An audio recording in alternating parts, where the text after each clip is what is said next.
This is Stories of Impact, the art and science of human flourishing. In every episode, we travel the world to explore intersections of science and spirituality. I'm your host, writer Tavia Gilbert, and along with journalist Richard Sergey, every first and third Tuesday, we look through a new lens at old traditions, hear from new generations as they dream up innovative solutions, and learn new ways to make sense of modern life. Across the world, human beings are faced with huge decisions. How hot will we let the planet get? How do we stop conflicts making life for so many so painful? We are not powerless. These are decisions that humans are capable of making, though no one person can solve such existential questions on their own. To take care of each other and create a better future, we have to decide to work with each other to do it. Evolutionarily, we are dependent on each other. We cannot survive on our own. Collective decisions and collaborative problem solving, those are very important skills because we're interdependent. We have to make collective decisions that would impact all of our lives. When the goal or when the outcome benefits both of us, I'm more motivated to pay attention to my partner's view. It also pushes me to sort of reflect on my reasoning. So it's really, really important in life. And we're stronger together. And that leads to making some collective decisions. So we need to prioritize what would benefit all of us. So that's the key aspect of collaborative problem solving, because when we get it right, we win together. It doesn't matter who was right. Dr. Bahar Köymen is a senior lecturer of psychology, communication, and human neuroscience at the University of Manchester, and she's studying the emergence and development of human reasoning.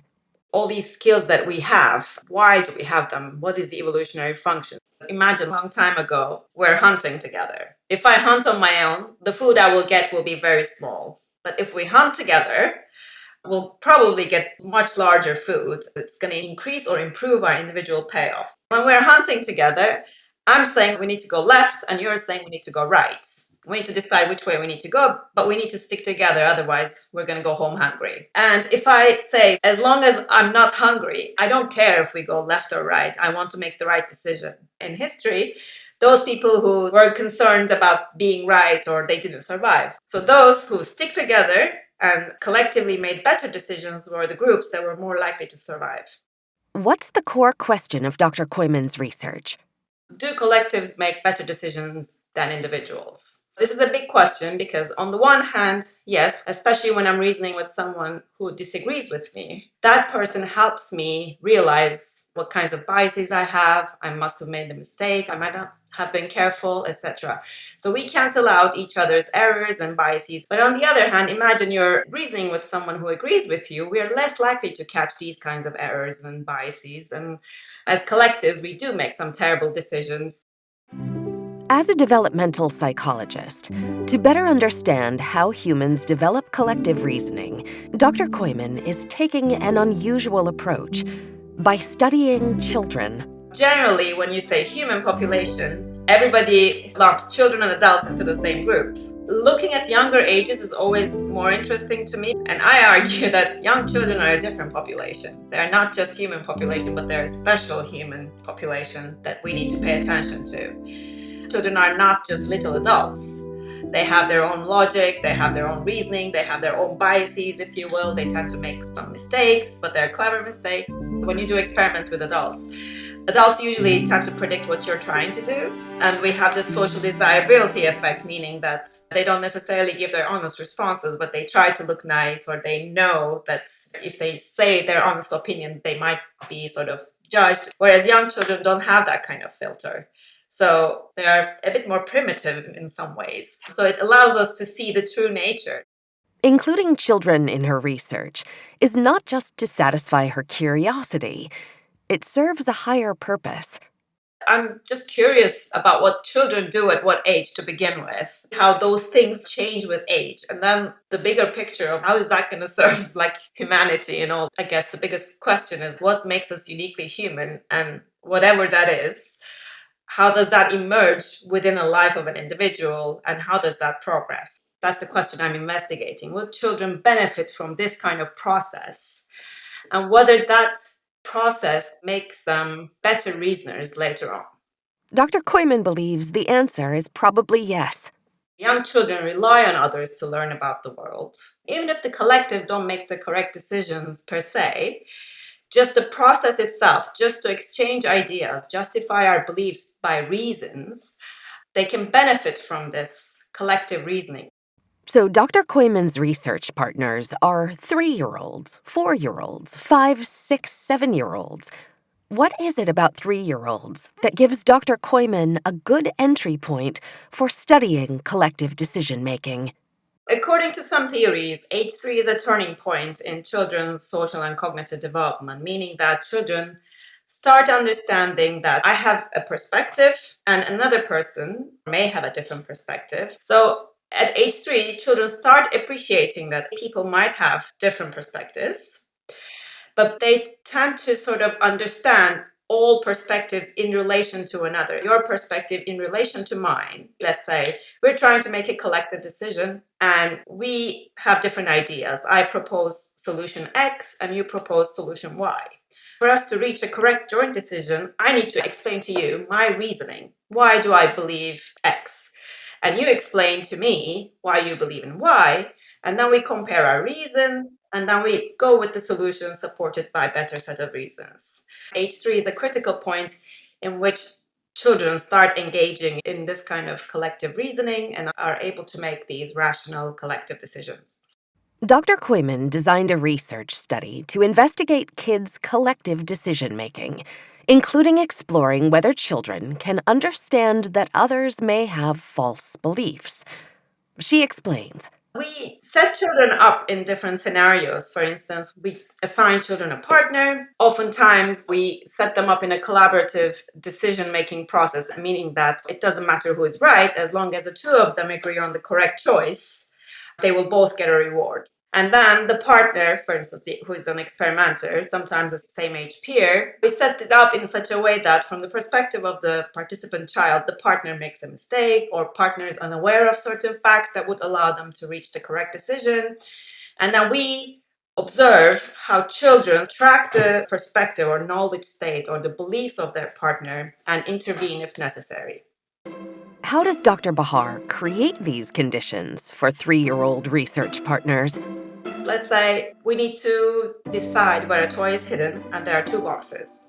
My partner and I, we have good reason to believe that the toy is in the white box. And my partner leaves the room, and then whilst my partner is out of the room, someone moves the toy from the white box to the black box. So when my partner comes back, he or she falsely believes that the toy is in the white box.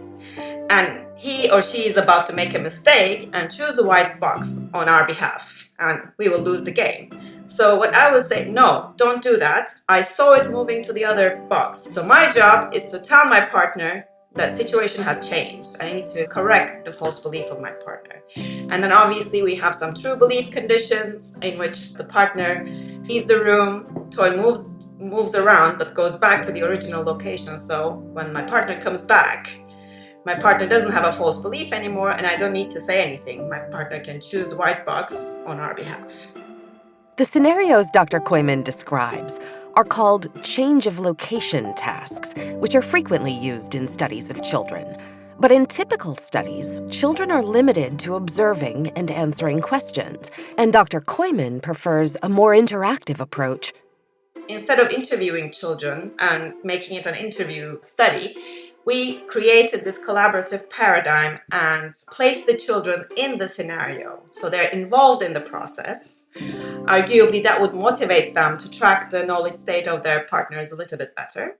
Compared to these well-established individual tasks, when we make it a collaborative task, children tend to perform a little bit better than individual tasks. That goes back to this comparison of do children actually benefit from this collective reasoning or not? And these kinds of studies show us that when children are placed in collaborative settings, they tend to display more advanced skills when they were observed in similar situations individually.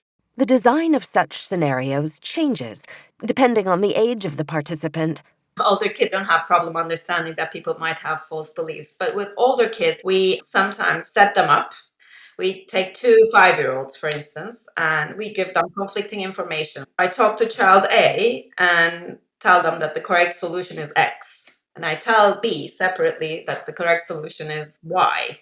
Depending on the condition they're in, child A receives a more reliable piece of information. For instance, I tell child A that, well, I saw this happening. Whereas I tell child B that, well, I'm not sure, I heard this happening. So when child A and B are placed together, they are set up to disagree with each other. One of them will suggest solution X, the other one will suggest solution Y, and they have to work out which solution is the correct one. And they need to talk about where they get this information from. Normal standard of reasoning, witnessing something tops hearsay. Direct evidence is better than indirect evidence. Direct observation is better than indirect observation.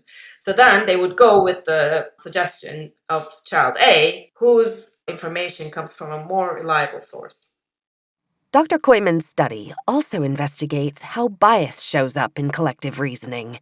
For instance, if you're buying a computer, one of them is a really old computer, which is a negative side, but it's very, very cheap, which is positive. On the other hand, you can buy a brand new computer, which is a positive, but it's very, very expensive, which is negative. If you ask 100 people, which option do you prefer, depending on how much money they have and what their priority is, 50% would choose the old and cheap computer, other 50% roughly would choose the better but more expensive computer. But imagine I introduce a third option, and third option is like a really old computer, but it's almost as expensive as the new computer. So it's clearly the worst option. But when you introduce that option, it automatically makes that old but cheap computer look better than the new and expensive computer. We can manipulate people's preferences by introducing various options, and those options, if they're inferior to one of the options, that option starts all of a sudden looking a little bit more attractive. Dr. Köymen calls that manipulative third option a decoy, and decoys influence kids' decisions as much as they do adults. Children around age 5 have this kind of bias. As soon as that third option is introduced, they are just basically tempted to choose one option which they would probably normally not choose. Are children less likely to fall for this trick, if you will, when they are reasoning together with a partner? This is something we're currently investigating. So individually, I might fall for this and start preferring that option just because its decoy is present. But let's say I'm reasoning with you, you might sort of save me from falling for this trick. Dr. Köymen's young study participants might be paired with an adult or with another child. She's found that how old the partner is offers interesting insights into how we can all get better at collective problem solving. When we're reasoning about who did the right thing, we need to make a collective moral judgment. Children are much better, they're more likely to make better decisions when they're reasoning with a peer than a parent.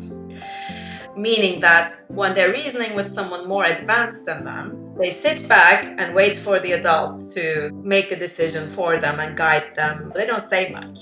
And they just defer to that adult just because of their respect for authority, their respect for their knowledge and expertise, etc.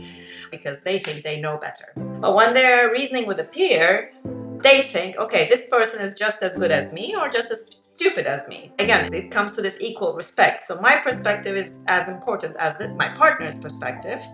They are basically making decisions by actively engaging in the decision-making process. So they were more involved, they reason more. And what does Dr. Köymen say this reveals? It highlights the importance of talking to someone that is equal. It teaches us to, A, resolve disagreements in the most basic sense, because when we are reasoning with someone and the outcome is relevant to both of us, so if we lose together, and if we win together. There's something in it for us. In this collaborative context, the crucial thing is equal respect. So if you and I are trying to decide on something and you're saying, no, you're wrong, I cannot just dismiss your perspective. Your perspective is just as important as mine. So I need to convince you to agree with me, and vice versa. You need to convince me to agree with you. But in this kind of context, each perspective is equally valuable and none is superior than the other. We need to have equal respect. And if we have equally valid perspectives, we need to agree or work out whose suggestion or whose proposal or whose claim is better than the other. We need to explain our reasoning to each other and then work out whose reasoning is superior than the other. And that relies on the exchange of reasons. Dr. Köymen's research suggests that there's not just benefit in reasoning with your peers, but in reasoning with someone who, in some ways, is your superior. Children tend to benefit more from reasoning with a peer than a parent. But does that mean that they never benefit from their interactions with their parents? Of course not. So we want to spell out, okay, if it's the peers that they need to reason with, what context is helpful? And when is it helpful to reason with someone who's more advanced than you? Is it the moral dilemmas or moral judgments that children are better at when they're reasoning with peers and not parents? Maybe for more scientific reasoning or more difficult or more abstract problems, maybe they would benefit from reasoning with their parents more than their peers because their peers would not be helpful. Sometimes you need someone who is more advanced than you to improve. So we want to spell out which partner, what context of collaborative problem solving, and what age do these things go together. So we want to be a little bit more specific about contexts of collaboration. Dr. Köymen is not suggesting that the goal is to avoid disagreement. In fact, disagreement is an essential part of collaborative problem solving. It's how we grow. If you keep reasoning with someone who agrees with you, or if you keep reasoning with these yes-mans, you find yourself in echo chambers and you get polarized and you're more radical. You cannot really progress. You're stuck where you are. If you're reasoning with someone who agrees with you, the conversations tend to be shorter. And if I have any biases or if I made any errors, it doesn't help me discover those. Whereas I'm disagreeing with someone, particularly disagreeing with someone who I can trust. That's the critical part. So if someone I trust disagrees with me, that's very important. I value that person's perspective because I know that person is after the same thing as I am. That allows me to, okay, if he disagrees with me or she disagrees with me, they must have a point. I need to listen to them. I may agree with them, I may disagree with them. That's another thing. I might be convinced by their argument or not, but I would at least listen and give it a shot, especially if it comes from someone you trust. We would highlight that how it is important to disagree with people we trust, and we might suggest people to engage in this kind of collaborative problem solving and appreciate the disagreement and different perspectives in certain contexts. Sometimes disagreements lead to conflicts, though, which can cause harm. When Dr. Köymen and her colleagues studied how kids responded to an apology from someone for a harm that person had caused, we found that by age 5, children are quite sensitive to the sincerity of the apology or what kind of reasons accompany these apologies. So they're a bit selective in their forgiveness. It's not just saying sorry, it's not a free pass. You need to say more. You need to tell me why you did this, how this happened. Then I can just conclude that, okay, this was an accident. He didn't mean to hurt. Kid selectivity might teach better conflict resolution to adults. If I, for instance, harm you in any way, I need to explain myself to you. I owe you an explanation. I owe you a reason. And that's gonna restore our relationship because you would forgive me. And if I give good reasons for my transgression or my bad behavior, you understand that was not intended. I didn't mean to harm you. It was an accident of some sort. That shows my understanding of the norms of my social group. That shows my willingness to repair my relationship to you. And also it allows me to maintain my reputation so that I don't look like a person who would just hurt other people. And we highlight that reason giving is quite crucial in the context of transgressions in the moral domain. In an era of transgressions in the moral domain, Dr. Köymen's research into collective reasoning and what she's uniquely learned from children may show us a way forward. How to apologize, repair relationship, connect in community, and make better decisions together. It gives her hope. What excites me the most is how children actually benefit from this social interaction, which is the hope. When I'm interacting with my daughter, I'm thinking that, okay, this kind of interaction would help her improve some skills and all that. So I'm really excited when I see children actually benefiting from this kind of collaborative problem solving, and it makes me more optimistic about the future. We hope you'll come back in 2 weeks for another new episode. In the meantime, please share the Stories of Impact podcast with someone you think would love it. And we'd love to hear from you. You can get in touch at storiesofimpact.org. This has been the Stories of Impact podcast with an interview by Richard Sergey. Written and produced by Tavia Gilbert for Talkbox Productions. Music by Alexander Filipiak. Mix and master by Kayla Elrod. Executive producer Michelle Cobb. The Stories of Impact podcast is generously supported by Templeton World Charity Foundation.